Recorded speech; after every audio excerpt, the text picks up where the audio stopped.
Africa, a COVID enigma. The New York Times, of all places, ran a surprising article last week headlined, "Trying to Solve a COVID Mystery, Africa's Low Death Rates." It's a mystery, folks.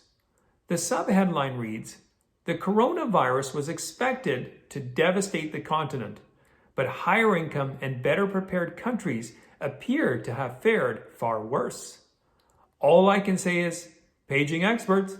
Experts to the front desk, please.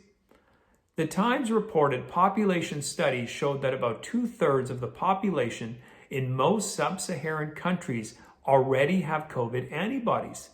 Now, since only 14% of the population has received any kind of COVID vaccination, logic would dictate that the antibodies must be overwhelmingly from natural infections. The bottom line is that the experts seem to be clueless as to why low-injected Africa is doing so much better than first world countries with well-developed government or private hospital systems and high injection rates. No ideas at all. They're simply baffled. The article explored and rejected a series of possibilities, like whether an inordinately large number of deaths had somehow gone underreported in Africa. But according to an expert cited for the story, it was clear there had been no tide of desperately sick people. What would lead this expert to this conclusion? Simple. Because of previous scares like Ebola, Africa has one of the most highly developed infection tracking systems in the world. It's not like they aren't keeping track, folks.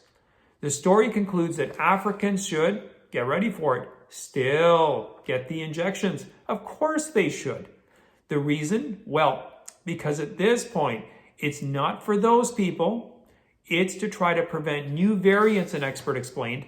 A new variant as infectious as Omicron, but more lethal than Delta, could yet emerge, he warned, leaving Africans vulnerable unless vaccination rates increased significantly. Now, I'm not an expert, unlike Bill Gates, whose bony fingerprints are all over Africa.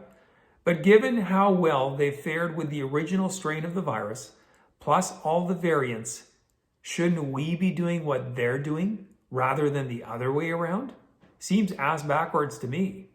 After all, wouldn't it make sense to copy the training methods of the gold medalists rather than those of the one who finished last? Experts? Thoughts? Ideas? Anyone? Thanks for watching. I do appreciate it. Please post any comments you have in the comment section.